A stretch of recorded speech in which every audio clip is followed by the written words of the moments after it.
People say they're only working for a living. I said, don't worry, I'll give you shelter, I'll give you food every day, no problem. All you have to do is, I want to see tears of blissfulness every day.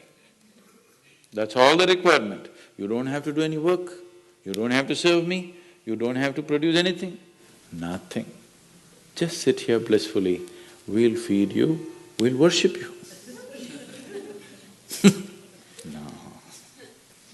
So the problem is not in your work, the problem is not in your life, the problem is not in the world that you live, the problem is just that you have not done the necessary things for this one to flow through this effortlessly, beautifully. The necessary work has not been done and we're just hoping it'll happen by accident.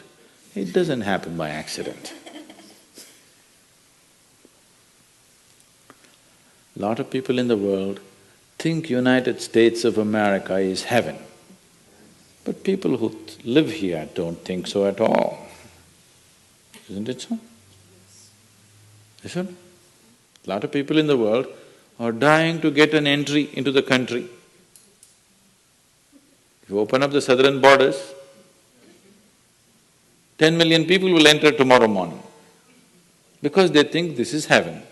But you are not experiencing it that way, isn't it? You are not experiencing this as heaven because hell and heaven is not a geographical place. Hell and heaven is what you make out of yourself, isn't it? Too much talk about heaven has been going on because there are too many people who made a hell out of themselves. If you had made a heaven out of yourself, would you talk about going to heaven? If you sit here and you're feeling ecstatic right now, would you aspire to go to heaven, I'm asking?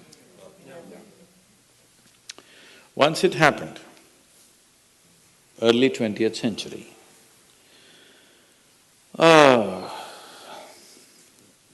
an Orthodox Greek church, a bishop from that church. You know, Orthodox Greeks have their own separate church, they have their own pope who lives in Turkey, you know this? So a bishop from this order had heard so much about Indian mysticism and he wanted to go to India, but he never got around to make it because he had to serve the cloth that he wore. And after 60 years of age, when he is semi-retired, he got the opportunity and went to India. So he came to South India, near where we are, and he wanted to meet a mystic, a yogi.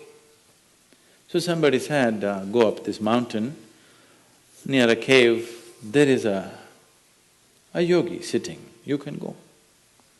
So our man went, plodded up the mountain, halfway up and went.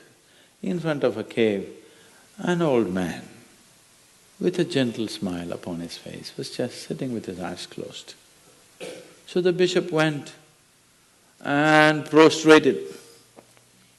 He cannot do it, he is not made for that. But they had told him, if you go to India, you have to crawl. He prostrated like this and with all his four limbs he got up. The yogi looked at him with amusement. Obviously, he has never prostrated anywhere before. And he smiled. Then the bishop said, I am like this, I am a bishop. I have served in the church for so long, but I have a few questions, can you answer? The yogi smiled and said, yes, please, whatever the question. Then the bishop asked, what is life? At the age of 60. What is life? So the yogi closed his eyes, became very blissful and said, life is like the fragrance of a jasmine on the spring breeze. And tears of blissfulness flowed out of his eyes as he was saying this. Then the bishop said, no, no, no. Our Pope has told us, life is like a thorn and we must renounce it. And even symbolically, Jesus himself wore a crown of thorns. So, how come you say this? Our Pope says otherwise.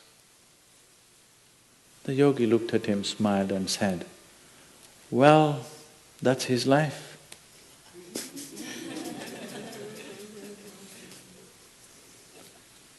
So, what you make out of it is not because of where you are, what you are, it is just what you make out of it, isn't it?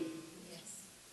So, have you created the necessary mechanism? Have you created the necessary system? Have you created the necessary ingredients within you to make this like the fragrance of jasmine on a spring breeze and not a thorn?